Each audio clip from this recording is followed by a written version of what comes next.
My name is Alice Linahan, and I am with an organization called Women on the Wall. And I have another website called Voices in Power. And you might have heard some news. Last Thursday, I was actually getting ready to get on a plane to head to Milwaukee for a Franklin Center retreat on school choice.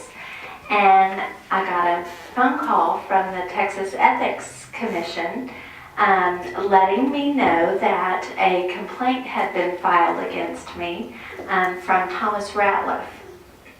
So that's me. I'm that lady.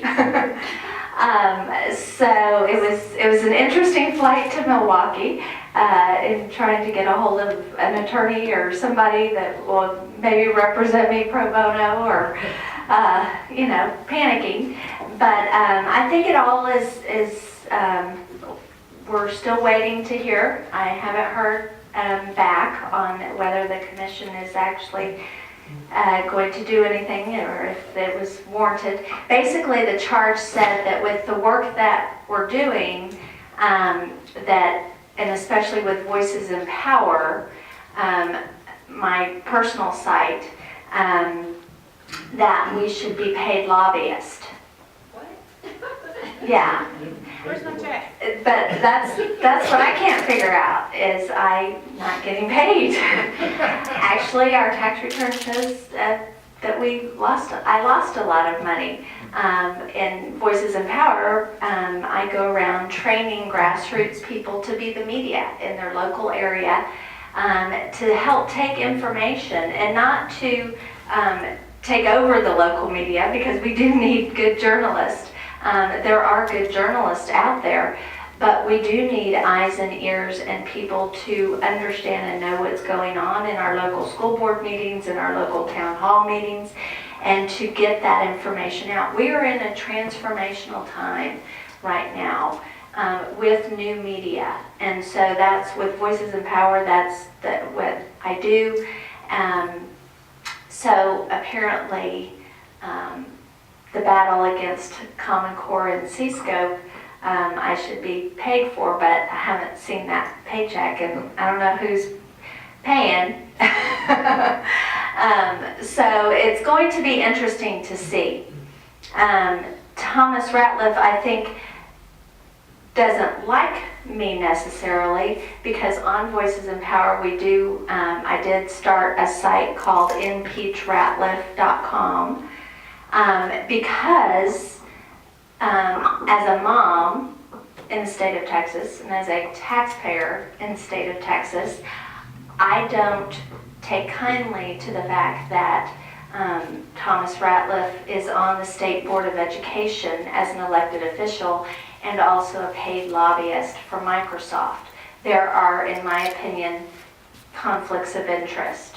And so with impeachratliff.com, our goal is to get people to sign this petition to urge our state representatives to file a resolution of impeachment to start the process to have Thomas Ratliff impeached. There was a ruling by the Attorney General that you cannot be on the State Board of Education and be a paid lobbyist, but there's no process to take him out. And so he's still a State Board of Education elected official and a paid lobbyist for Microsoft. And I say all that, and I don't want to just focus on Thomas Ratliff, because I think that we're in a situation now in our nation and with our children that we are in transformational times. And we have to look at the big picture. And I personally don't know that Thomas Ratliff gets the big picture. And I oftentimes tell a story, and those of you that have heard me speak have heard me tell this story about my friend Brandon Darby. And if you don't know who Brandon Darby is, Google him, because he's a really cool guy. And he's an amazing guy. he became the FBI informant that stopped the bombing at the Republican National Convention in 2008. How many of you knew that there was plans for a bombing in 2008?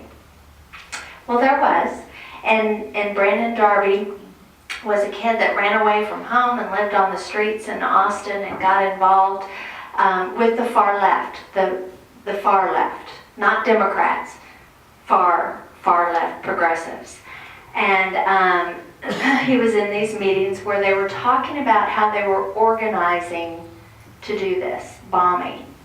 And so they organized into 3 different groups. You had the green group, the yellow group, and the red group. The green group were organized just to go to the Republican convention and hold up petition signs or protest signs. They weren't doing anything illegal or bad. They just disagreed with the Republicans, so they went with protest signs. Then you had the yellow group. They're a little more radical, a little more in the know, and they were organized to lock arm in arm with PVC pipe and hold back the police. The green group didn't know about the yellow group. Then you had the red group. They're the ones that were organizing it. They're the ones that would actually throw the Molotov cocktail or throw the bomb.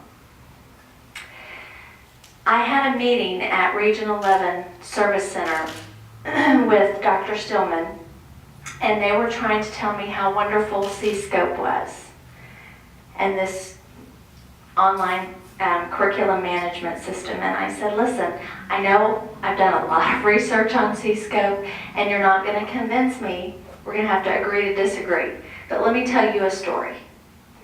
And I told them the story that Brandon talked about how they organized. And I said, look, Dr. Stillman, I don't think you're a bad guy. I don't think you're a communist or socialist or trying to indoctrinate my kids or harm my kids. I said, you're from Munster, Texas. You gotta be a good guy. I said, but you're green. You're green. They're using you because you are financially tied to selling a flawed curriculum management system to our schools. And they're organizing you. And I don't know that Thomas Ratliff, I don't think Thomas Ratliff's green. I would say probably yellow. So here's the deal, folks. There's a lot of really good people in education who are in education for the right reasons, who are very smart people, who just need to understand the big picture. And what happened with CSCOPE, in my opinion, when you start digging into CSCOPE and what it is and what's happening in education, not only in Texas but in our nation, there's a fundamental transformation of education underway. In Texas, TASA has a transformation of education in Texas. And so there's all kinds of names for it. You've got Common Core, you've got 21st century learning, you've got project-based learning. Meryl, help me. Career and college readiness, the TEACS resource. CSCOPE is no longer in existence. Did you know that? It's gone. Just the name is gone.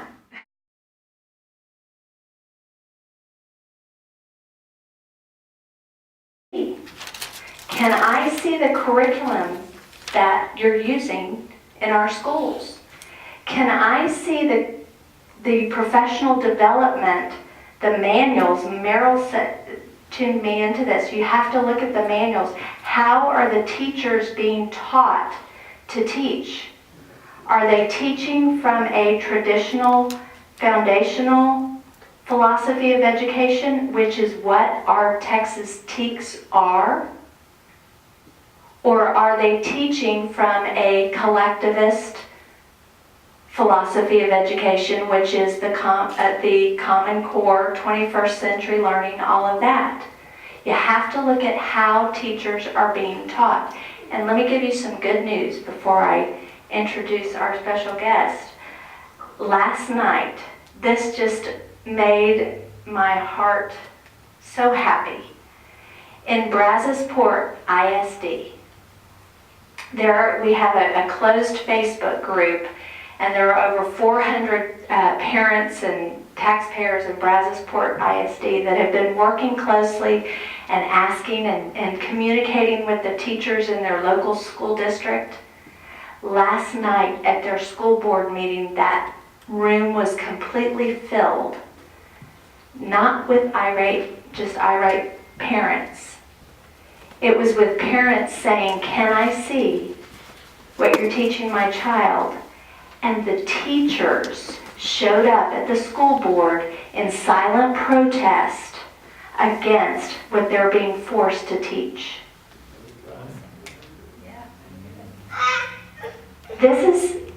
We're in a very interesting time. And I'll close with this, but I was in Milwaukee last week at a school choice conference. And I went and saw some amazing charter schools in Milwaukee. I had the opportunity to speak with a head football coach at Hope Christian School in Milwaukee, and this guy's a really good guy. And he's teaching those traditional foundational philosophies of education and character. And school choice is a wonderful thing when school choice is defined by moms and dads looking at what their opportunities are in their community. Because what school choice means to me in Argyle, Texas, is completely different than what school choice means in Harris County ISD or Harris County. And if we allow for our public school system to collapse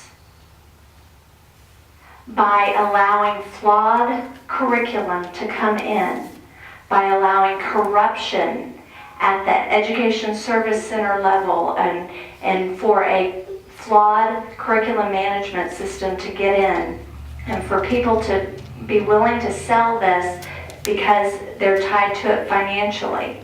If we allow for that corruption to stand, we will collapse our public school systems. And the beauty of our public school system is that it is run by an elected board.